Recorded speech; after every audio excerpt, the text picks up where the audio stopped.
The first thing Cynthia Rookwell ever stole from me was not electricity. It was the quiet.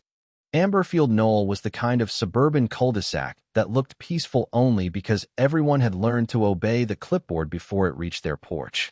The lawns curved in identical green half-moons. The mailboxes wore the same oil-rubbed bronze paint, and every Thursday morning the HOA golf cart hummed past like a tiny parade float built for judgment.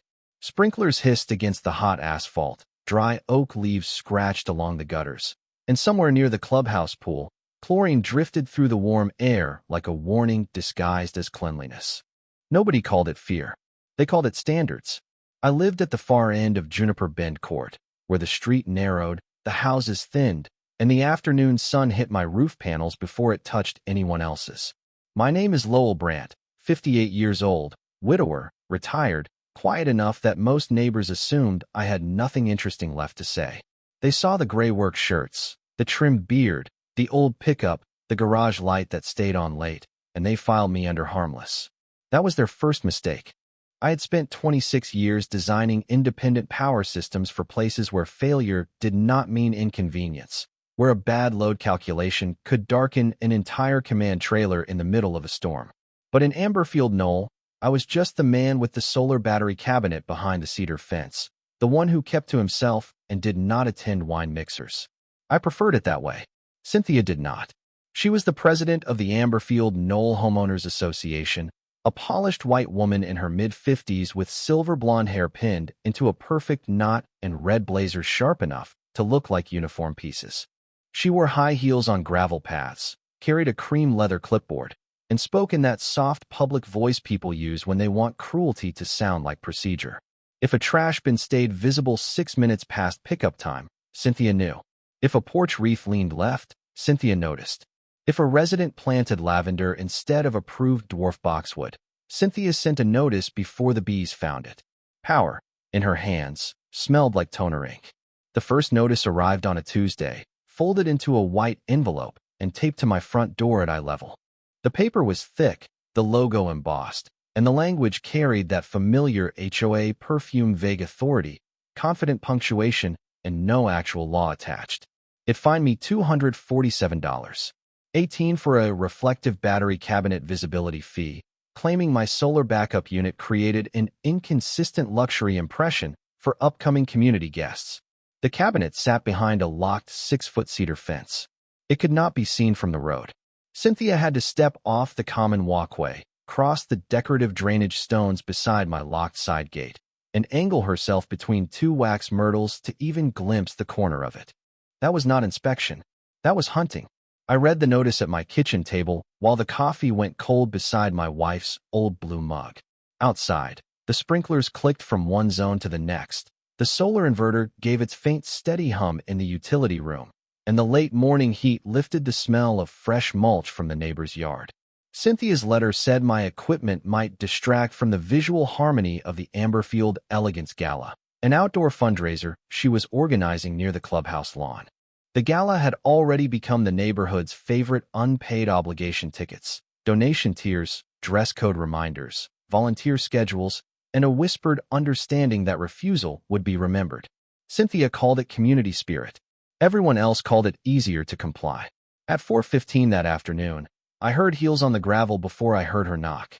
Cynthia stood outside my side gate in a red blazer, white blouse, beige slacks, and sunglasses too large for a compliance visit. Her clipboard was tucked under one arm, and two gold bracelets clicked when she tapped the gate latch as if it belonged to her. "Mr. Brant," she said, smiling without warmth, "your solar installation is becoming a topic of concern." I looked past her at the clubhouse lawn, where rental crews were already measuring tent space with orange flags. "Concern uses the front door," I said. Her smile tightened. She explained that Amberfield Knoll had a duty to protect property values, that exterior-linked energy equipment affected the collective appearance of the neighborhood, and that residents were expected to support events that benefited everyone. Then she added something I would remember word for word. "After all, Mr. Brant, solar visibility affects the community, even when the equipment is privately owned." I rested one hand on the gate and looked at the roof panels glowing above my house. Paid for with my savings, wired through my permits, Backed by batteries, I maintain myself. The sunlight is free, I said. The equipment is not. Cynthia's bracelets stopped clicking. For one thin second, the whole cul-de-sac seemed to hold its breath. No mower, no golf cart. Only the sprinkler hiss and the dry scrape of leaves against the curb. Then she wrote something on her clipboard, slowly, carefully, like she was sentencing a man who had not yet learned the rules of her kingdom. I let her write. That was the quiet part she never understood. The second notice arrived 2 days later, and this one came with a diagram drawn by someone who had never opened an electrical panel in their life. Cynthia's letter claimed my battery cabinet created a secondary visual utility profile, a phrase so empty it practically echoed off the page. She added a new $89.73 pre-event exterior equipment review charge, plus a $31.46 administrative courtesy posting fee for the privilege of taping the envelope to my own door. That was Amberfield math. I set the paper beside the first notice, clipped both into a plain manila folder, and walked out to the side yard with a flashlight, a notepad, and the slow patience of a man who had learned never to argue with ignorance while it was still making useful mistakes. The cedar fence was warm from the afternoon sun, and the crushed stone beneath my boots made a dry, careful crunch with every step.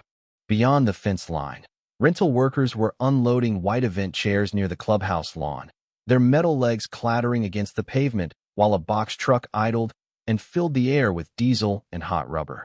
Cynthia stood near the tent frame in sunglasses and heels, pointing at everything like she had personally invented symmetry. She never looked toward my house. That told me she already had. My solar setup was simple to the eye and complicated by design: roof panels feeding an inverter, inverter feeding a battery bank tied into a critical load subpanel that kept my refrigerator, sump pump, medication refrigerator, garage circuit, and a few interior lights alive during outages. It was permitted, inspected, labeled, grounded, fused, and isolated with disconnects that could be understood by a first-year electrician if he bothered to read the tags. The battery cabinet sat on a concrete pad behind the fence with a lockout cover and a weatherproof conduit run into the garage wall. Nothing about it touched the HOA common area. Nothing about it served the clubhouse. I checked the enclosure, the seal, the conduit, the ground rod, and the side clearance. Clean. Then I noticed the first thing that did not belong: a fresh footprint in the drainage stones, narrow at the heel, deep at the toe, pressed beside the wax myrtles where Cynthia had stood. A few inches beyond it, one branch had been bent back and tied with green garden tape. Not broken, held open. I crouched there for a long time, listening to the sprinkler head spit and rotate across the neighbor's lawn, smelling chlorine from the pool and the faint metallic tang of heated conduit. The HOA golf cart rolled by on the street with its little electric whine, then slowed near my driveway before continuing on.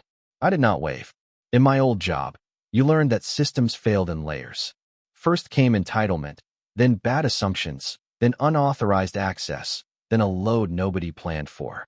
Cynthia had already given me the first two. I opened the utility room and pulled the inverter data from the wall display, more out of habit than alarm. The past week looked normal: solar production rising clean in the morning, battery charging by early afternoon, house load dipping low after sunset.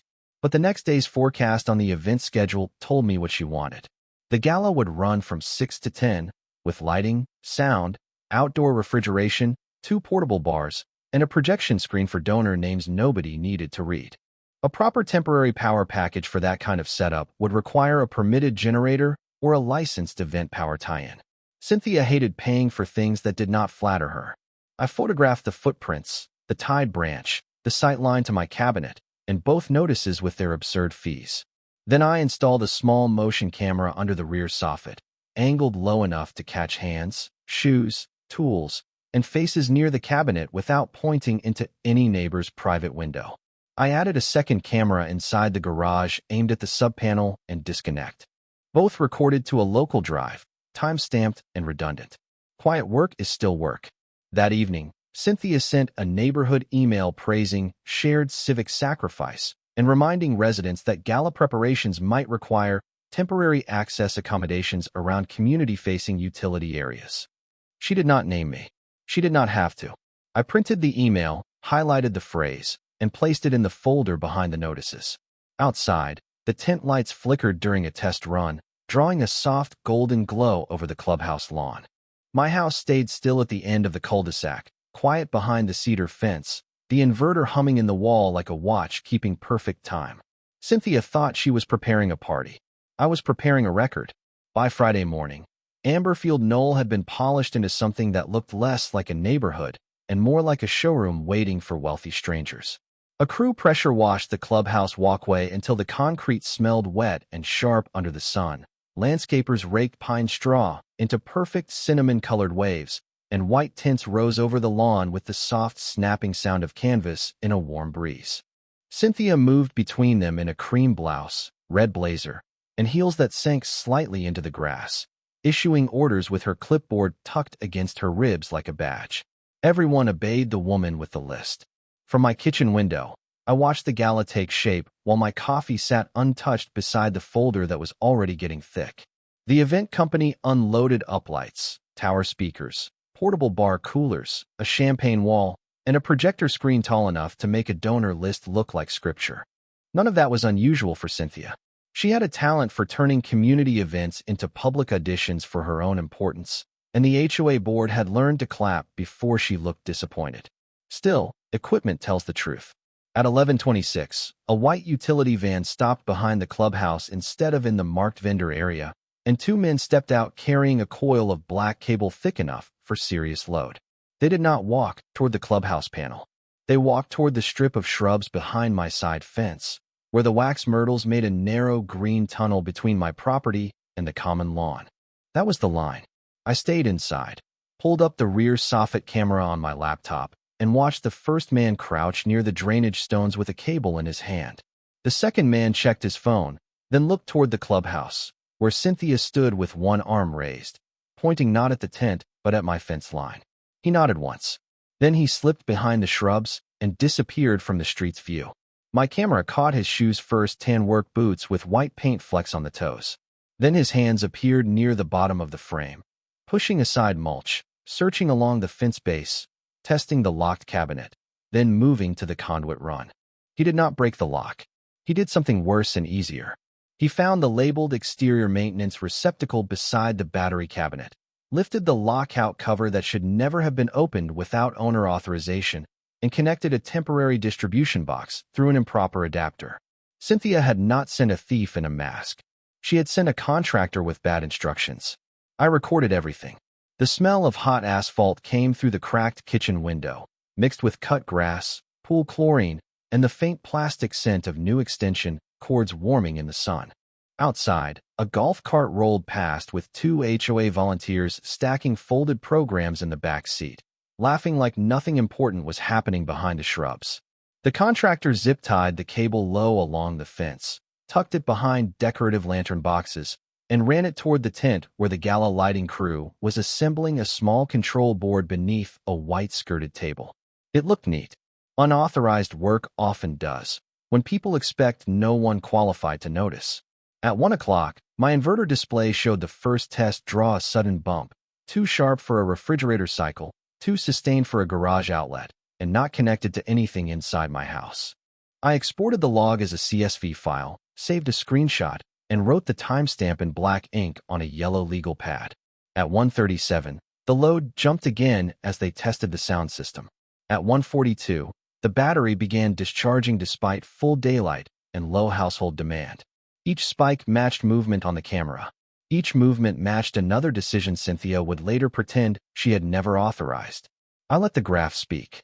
By mid-afternoon, Cynthia sent another notice through the HOA portal, $164. 29 for utility cooperation delay affecting community presentation quality. The message said my continued silence was being interpreted as refusal to participate in a neighborhood benefit. She added that the board reserved the right to assess reasonable event support costs against any resident who obstructed collective improvement. I printed that too. The printer clicked and hummed in the quiet hallway, laying down her words one clean sheet at a time. Outside, the tents gleamed. Inside, the folder gained weight. I did not call her, and I did not step onto the lawn. I called the solar company that had serviced my system for years, gave them the timestamps, and asked for an emergency inspection before 6. Then I emailed the city electrical compliance office with the photos, the load graph, and one sentence: a private residential battery system appears to have been connected to temporary event equipment without owner authorization. After that, I closed the laptop and washed my coffee mug. Cynthia wanted light for her stage. She was building my evidence board. By 4:30, the late sun had turned the clubhouse windows gold, and the whole lawn smelled like cut grass, warm canvas, and expensive flower arrangements still wrapped in plastic sleeves.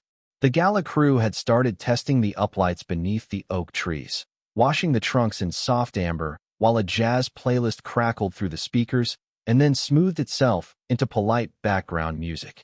Cynthia stood near the center tent with one hand on her clipboard and the other raised toward a caterer carrying silver trays, her red blazer catching every bit of sunlight as if the event had been designed around it. She looked triumphant too early. I was in my utility room when the solar technician arrived, a broad-shouldered man named Alan Pike who had serviced my system twice after summer storms and knew better than to touch a labeled cabinet without asking. He parked on the street instead of my driveway, walked in with a tool bag and a thermal scanner, and glanced once toward the clubhouse lawn before saying, "That is a lot of event equipment for a neighborhood panel." I handed him the printed logs, the photos, and the timestamps.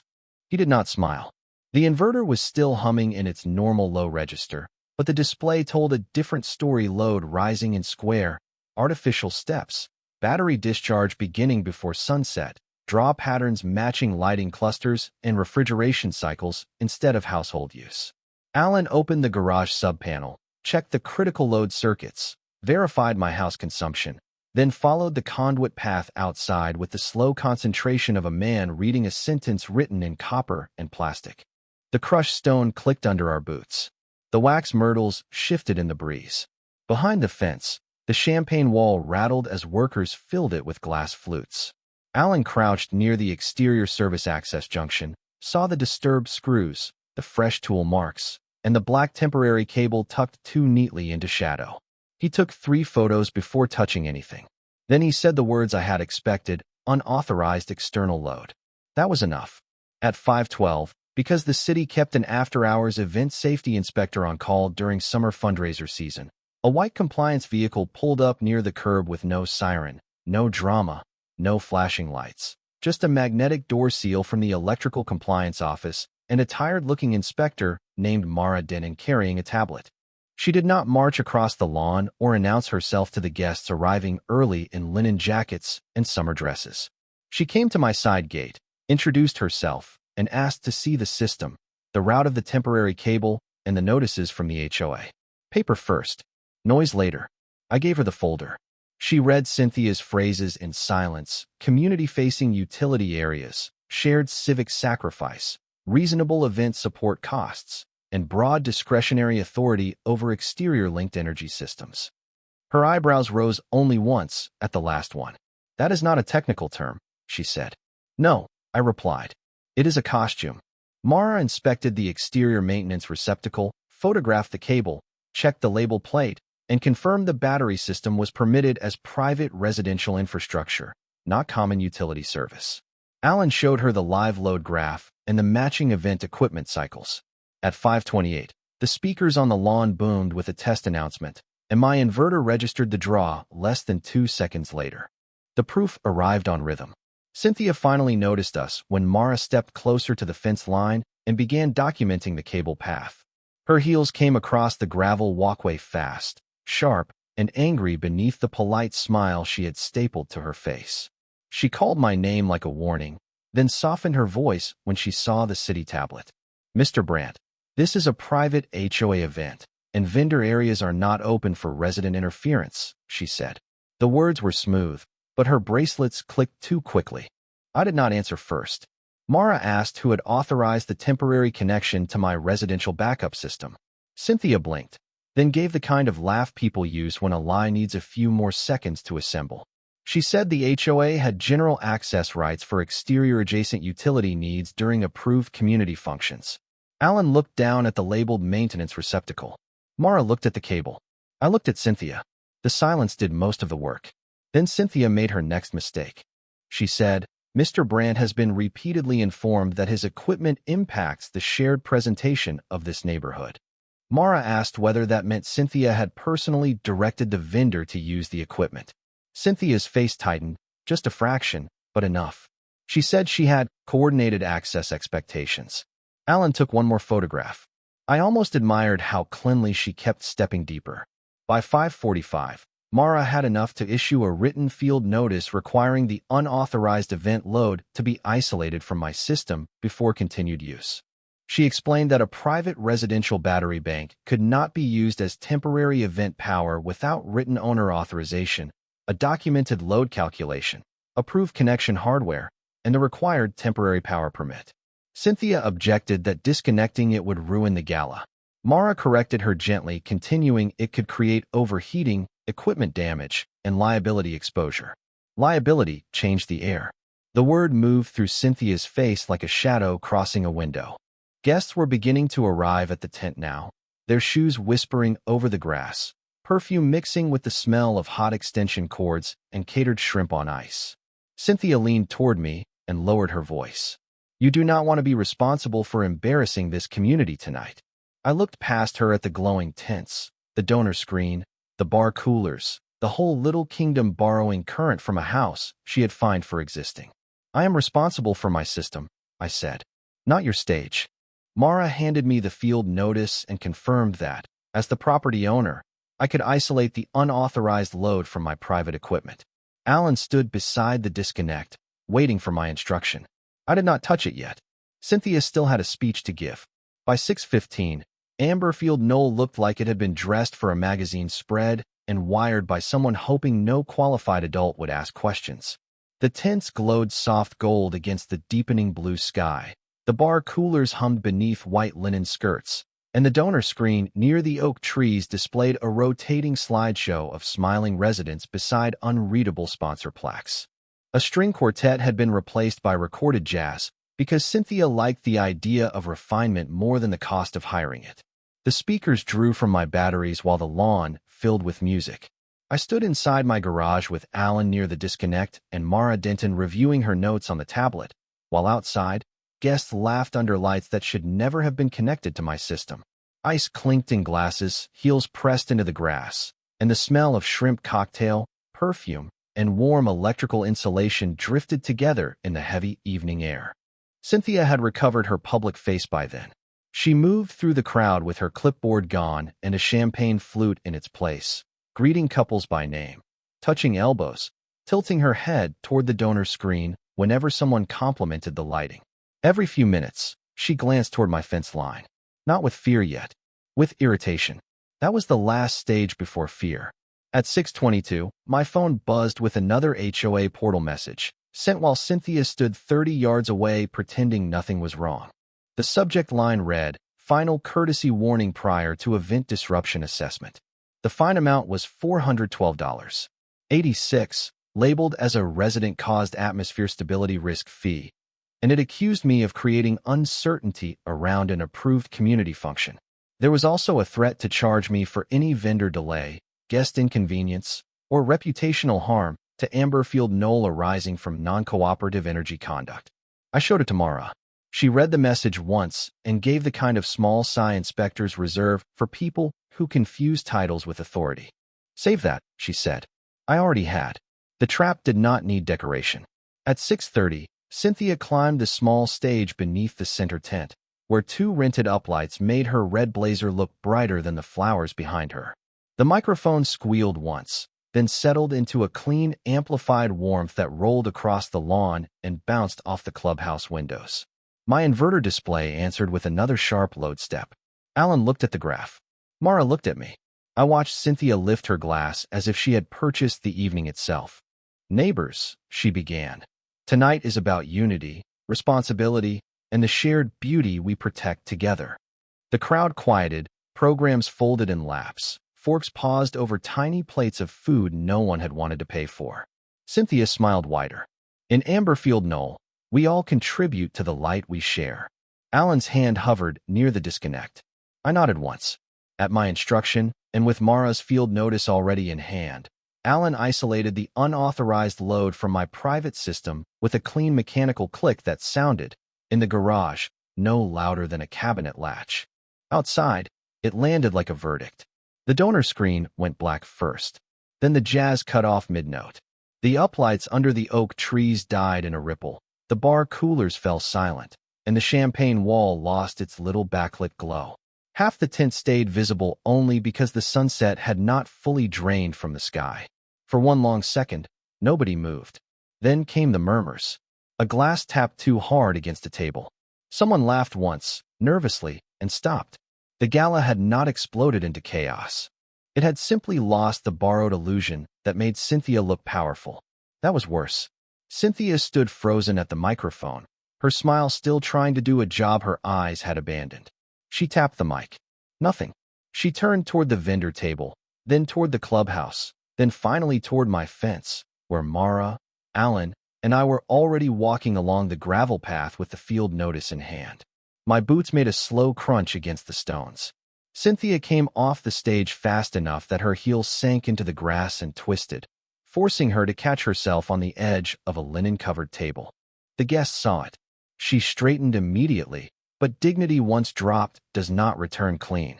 "Lowell," she said, keeping her voice low and sharp, "restore the power." I stopped beside the tent, not on the stage, not in the center, just close enough that the first two rows could hear me.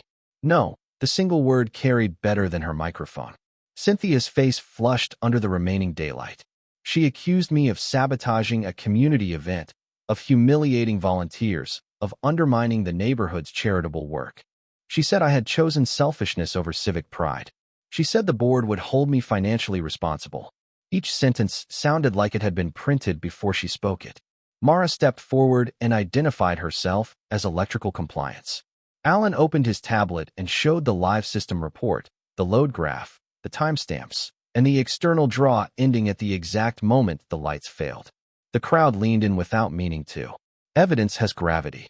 Cynthia tried to interrupt, but Mara asked one plain question in front of everyone. Did the HOA obtain written authorization from Mr.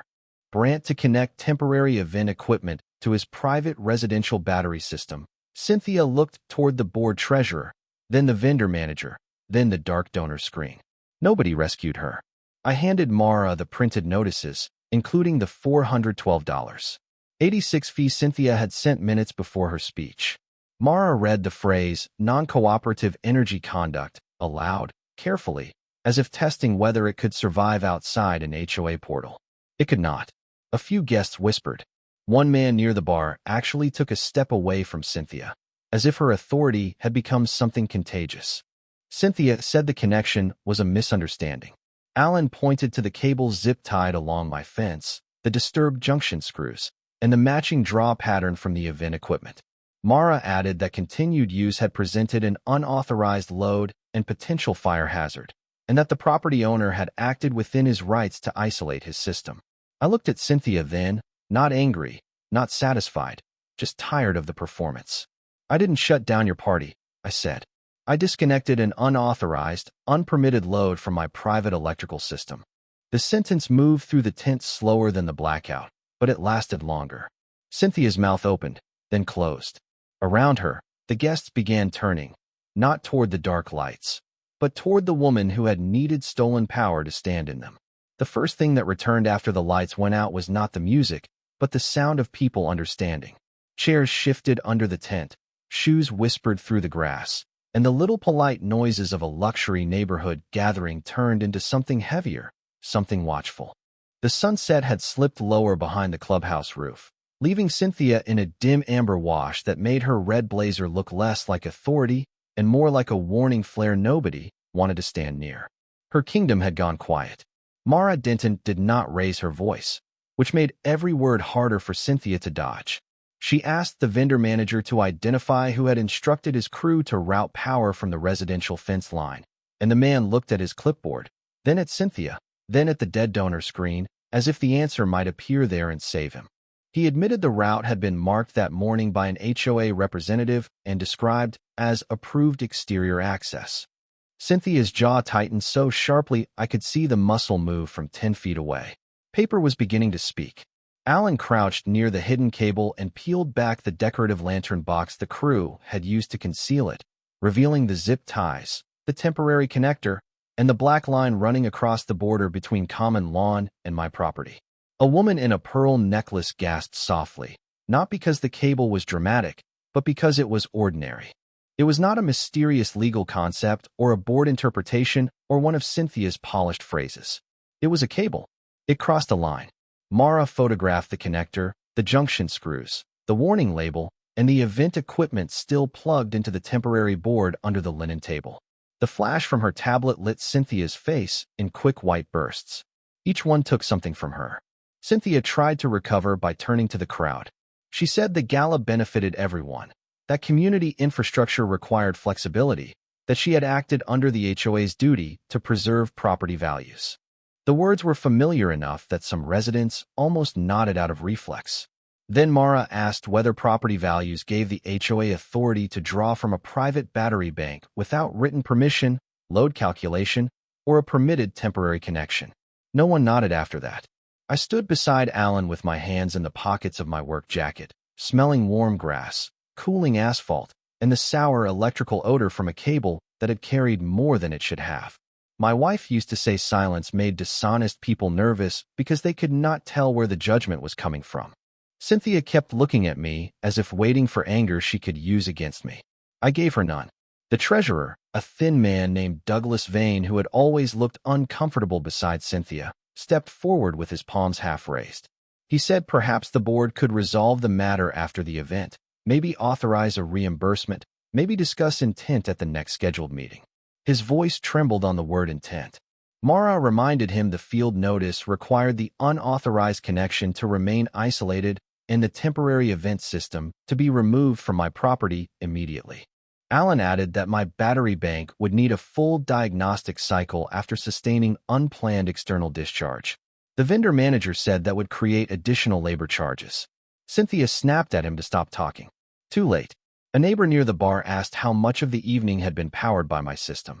Another asked whether HOA dues had paid for the gala equipment, but not for safe power.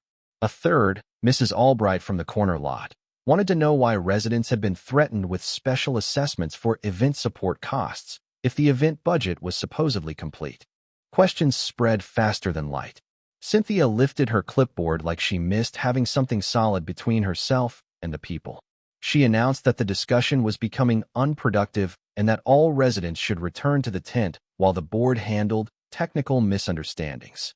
But the tent was dark, the coolers were silent, the donor screen was useless, and the microphone had become a decoration. There was nowhere for her authority to perform. Even the small fountain near the clubhouse seemed louder now, splashing into its tile basin with the clean indifference of something connected to a legal circuit. Mara asked Cynthia for the written authorization again. Cynthia said the HOA had broad discretion. Mara asked for the document. Cynthia said the bylaws allowed reasonable access. Mara asked for the page. Cynthia said Lowell had been non-cooperative. Mara asked for the signature. Cynthia had none. That was the whole story. The vendor crew began unplugging equipment under Mara's supervision, pulling the black cable back from the tent in long, humiliating loops. Every zip tie cut made a small snapping sound. Every foot of cable dragged across the grass erased another inch of Cynthia's version of events. Guests stood in clusters, watching workers carry away the hidden connection that had made the evening glow. It felt less like cleanup than evidence, leaving a civil hearing before anyone had even called the meeting to order. Cynthia saw the shift happening and made one final attempt at command. She pointed at me and said the board would recover all losses caused by my refusal to cooperate. I took the newest portal notice from the folder, the one with the $412. 86 resident-caused atmosphere stability risk fee, and handed it to Douglas Vane instead of her. You might want to preserve that, I said. It was sent after your president knew a city inspector was on site. Douglas read it. His face went pale in the deepening dusk. Around us, the gala guests had stopped pretending this was a technical delay. They were witnessing a civil liability problem wearing a red blazer and high heels. Mara closed her tablet and told Cynthia the city would issue a written compliance report and that any further use of the connection would create additional administrative exposure for the association. Administrative exposure. Cynthia seemed to understand those words better than right and wrong. The first board member walked away from her then, slowly at first, then with purpose, toward a group of residents asking about dues, permits, and who approved the vendor plan. A second followed. Then Douglas. Cynthia was left standing beside the dark stage, holding a clipboard full of rules that could not power a single bulb. I looked once toward my house at the end of the cul-de-sac, where the porch lights still glowed from the circuit she had not reached. Then I turned back to Alan.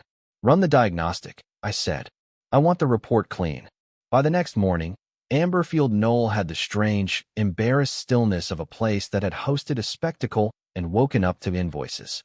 The white tents still stood on the clubhouse lawn, but without the uplights and music they looked cheap and tired, their canvas sides sagging slightly in the humid air.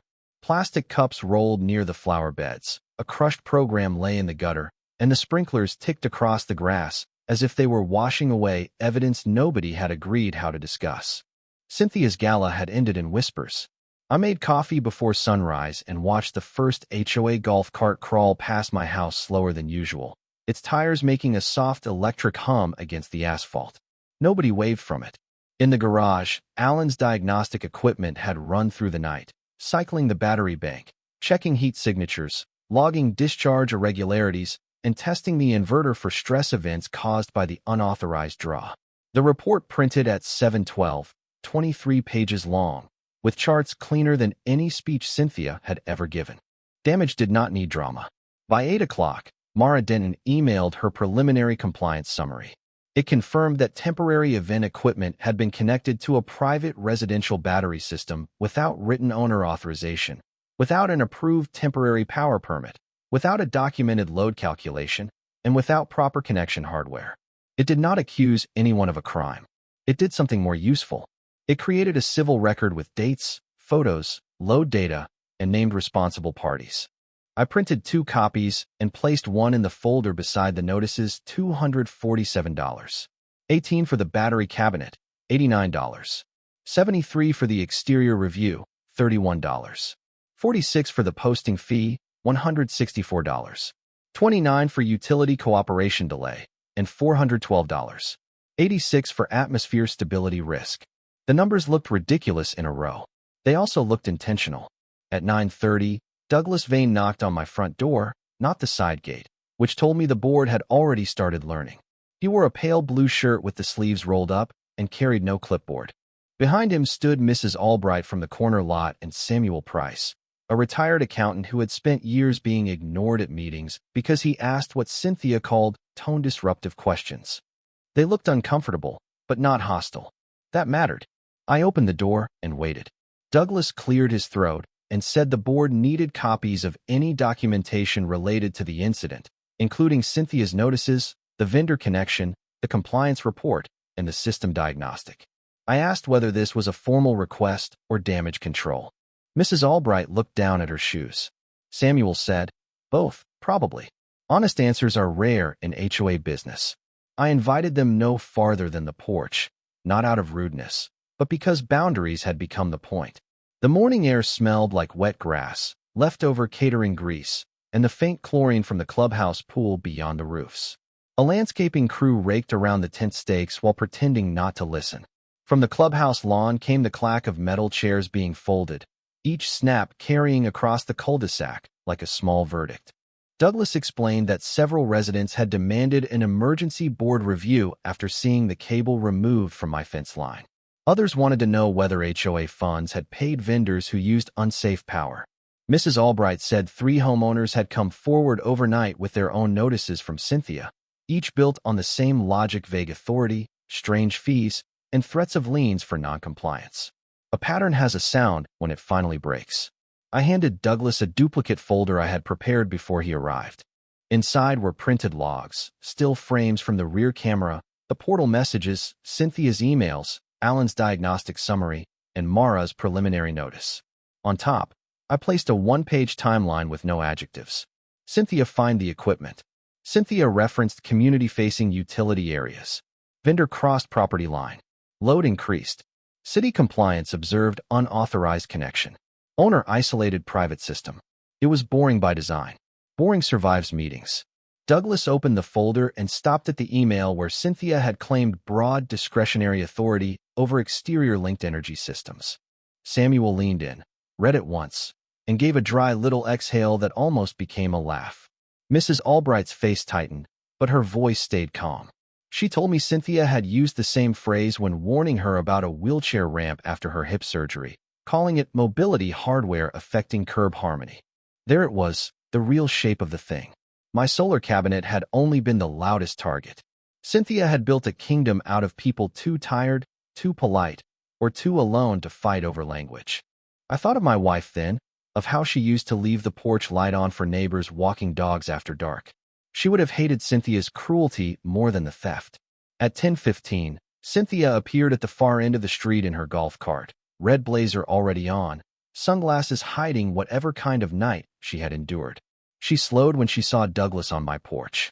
For a moment, the old performance tried to return, chin lifted, shoulders squared, one hand resting on the steering wheel like she was arriving to restore order. Then she saw the folder in his hands.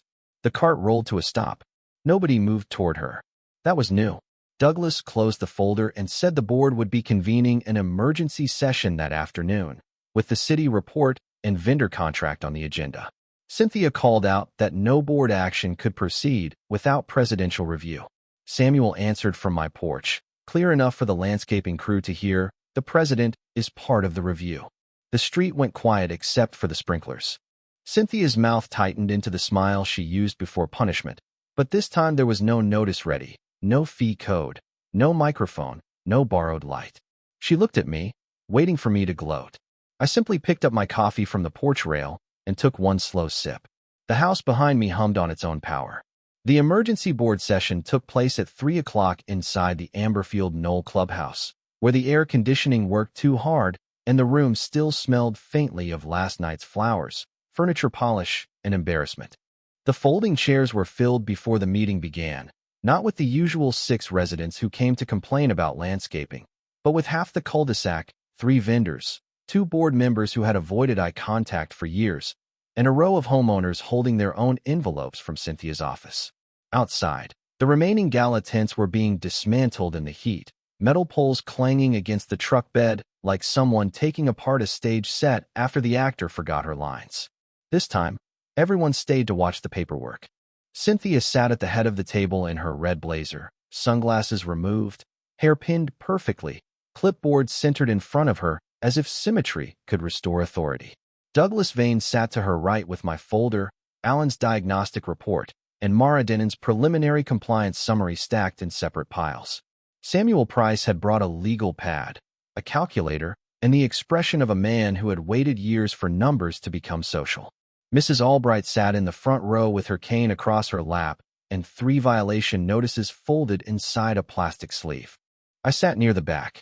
Cynthia opened the meeting by calling the previous evening an unfortunate utility disruption caused by resident non-cooperation during a community benefit event. Her voice had the same smooth varnish, but the room no longer absorbed it the same way. People had seen the cable. People had heard the question she could not answer. People had watched the light leave the tent, and, with it, the myth that Cynthia's rules were the same thing as law. Douglas cleared his throat and asked that the compliance report be entered into the record. Cynthia objected, saying it was preliminary. Samuel asked whether preliminary meant inaccurate. Cynthia said no. That was the first crack. Mara's summary was read aloud without drama. Private residential battery system. No written owner authorization, no temporary power permit, no documented load calculation, improper connection hardware, event equipment isolated by the owner under valid safety grounds. No shouting, no theater, just sentence after sentence, turning Cynthia's language into dust. Then came Alan's report. It showed abnormal discharge cycles, external load spikes, thermal stress indicators at the maintenance receptacle, and a recommended inspection cost of $1,186.40, plus a $342.75 battery health verification charge after the unauthorized draw. Cynthia tried to interrupt at the word unauthorized. Douglas did not look at her. He kept reading. The vendor manager spoke next, sweating through his collar beneath the fluorescent lights. He admitted his crew had been told by Cynthia that the HOA had secured access to exterior-adjacent utility support and that the homeowner had been notified of community expectations. He produced the work order. Cynthia's initials were on the authorization line. The room made a sound then. Not loud, not coordinated, just a low human shift of people realizing the excuse had run out of hallway. Cynthia stared at the paper as if initials could belong to someone else if she disliked them enough. They could not. Douglas then opened the list of charges Cynthia had issued to me: $247. 18 for the battery cabinet, $89. 73 for exterior review, $31. 46 for posting, $164. 29 for utility cooperation delay, and $412. 86 for atmosphere stability risk. A man in the second row muttered, "Atmosphere," and someone behind him gave a bitter laugh. Cynthia called the fees discretionary enforcement tools. Samuel asked where in the bylaws those exact fee categories existed. Cynthia said the board president had interpretive authority. Samuel asked for the page. Silence answered. That silence had teeth. Mrs. Albright raised her hand next, though she did not wait long to be recognized. She held up her own notice for a $138. 22 mobility hardware curb harmony review related to her wheelchair ramp. Then another resident produced a $76. 58 holiday lighting tone consistency reminder, and a widower named Paul Hensley showed a $204. 11 visible rain barrel character impact fee. One by one, Cynthia's private kingdom became public accounting. None of it involved flashing lights or handcuffs. It was worse for her. It involved neighbors comparing receipts. The board voted first to void every fee issued to me related to the solar cabinet or Gala, then to reimburse inspection and diagnostic costs from the event budget, then to commission an independent civil audit of all discretionary charges issued under Cynthia's presidency. Cynthia objected that such action would undermine confidence in the association. Mrs. Albright replied, softly, "Confidence is not what you collect after frightening people." That landed harder than anger. By 4:30, Douglas introduced the final motion: Cynthia Rookwell would be suspended from all HOA executive duties pending audit review, removed from vendor authorization authority immediately, and required to turn over portal access, contract files, and enforcement templates by the end of the business day. Cynthia's face changed only once, when the second board member voted yes. Until then, she had believed fear would return if she sat straight enough. It did not. The motion passed. The room stayed quiet for 2 seconds, then chairs creaked, papers rustled, and people began breathing like a window had opened. Cynthia stood, gathered her clipboard, and said the neighborhood would regret dismantling standards. Nobody followed her out. Through the clubhouse windows, I watched workers fold the last white tent and slide it into the truck, leaving yellow rectangles in the grass where her Gala had stood. The sprinkler system clicked on near the far curb, spraying water over the flattened lawn, and the smell of wet soil rose through the late afternoon heat. Douglas came to the back of the room and told me the reimbursement check would be processed after the audit vote was recorded. I nodded. "Make it payable after the diagnostic clears," I said. He almost smiled. Cynthia had wanted a public stage. She got minutes, motions, invoices, and neighbors who finally knew where the power had really been. By the time the audit finished 3 weeks later, Amberfield Knoll had learned that a clipboard could create fear, but it could not survive itemized review. The independent auditor found that Cynthia had issued 73 discretionary charges in 18 months, many of them built from phrases that appeared nowhere in the bylaws, nowhere in the fee schedule, and nowhere in any properly adopted board resolution. The Gala file was worse. The event budget showed line items for floral arches, premium linens, donor plaques, and imported glassware, but the temporary generator line had been crossed out in Cynthia's handwriting with one note beside it: use resident side exterior access if generator remains over budget. That was the legal slap. At the final board meeting, Douglas read the findings aloud while Cynthia sat in the front row without her red blazer, wearing a pale cardigan that made her look smaller than anyone remembered. The room was full again, but this time it did not feel hungry for drama. It felt awake. The HOA's attorney explained the proposed settlement and corrective action plan in plain language. All solar-related fines against me were voided, the $412. 86. Event Continuity Risk Assessment Fee was formally withdrawn. The association would reimburse my $1,186. 40. Inspection cost, the $342. 75. Battery verification charge, the service call, the documented energy loss, and the legal filing fee required to preserve my claim. Cynthia would repay the HOA for unauthorized vendor expenses that exceeded her approval authority, surrender all enforcement access, and resign permanently from the board. No handcuffs, no sirens, just signatures. Then came the part that answered the whole neighborhood's question. The board adopted a new rule called the Private Systems Protection Resolution, stating that no HOA officer, vendor, committee member, or event contractor could enter private property to inspect, access, connect to, draw from, photograph hidden equipment for enforcement, or assess special charges against any privately owned energy, medical, accessibility, water, or safety system without written owner consent and documented legal authority. Every temporary community event now had to disclose its power source, permit status, vendor authorization, and estimated load before money could be spent. If the HOA wanted lights, it would pay for lights. If it wanted music, it would pay for power. If it wanted luxury, it would stop stealing from quiet people. Cynthia stood only once, asking whether her years of service meant nothing. Mrs. Albright answered before the board could. She said service was what people offered freely, not what was taken from them through invented fees and frightened silence.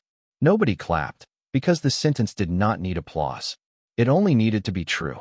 After the vote, Douglas handed me the reimbursement packet and a written apology signed by the remaining board. I read the first line, folded it once, and put it in my jacket pocket. Cynthia walked out through the side door, passing the clubhouse lawn where the Gala tents had left faint rectangular scars in the grass. The sprinklers clicked on behind her, neat and automatic, washing the hot afternoon smell from the pavement. A month later, my porch light still came on at dusk, powered by the same battery bank Cynthia had tried to use as a prop for her stage. Mrs. Albright's ramp stayed. Paul Hensley's rain barrels stayed. A young couple on Birch Hollow Court installed backup batteries for an insulin refrigerator without receiving a single invented fee. The neighborhood did not become perfect, but it became harder to bully. That was enough. Sometimes justice does not arrive loudly. Sometimes it arrives as a load graph, a dated email, a field notice, a motion passed under fluorescent lights, and a woman with too much power discovering that private property has a switch she does not control. Cynthia wanted to borrow my light to make herself look important. In the end, the moment I shut it off was the first time the whole neighborhood could finally see clearly. This story is a fictional narrative created for entertainment, reflection, and educational purposes. Any resemblance to real people, places, or events is purely coincidental.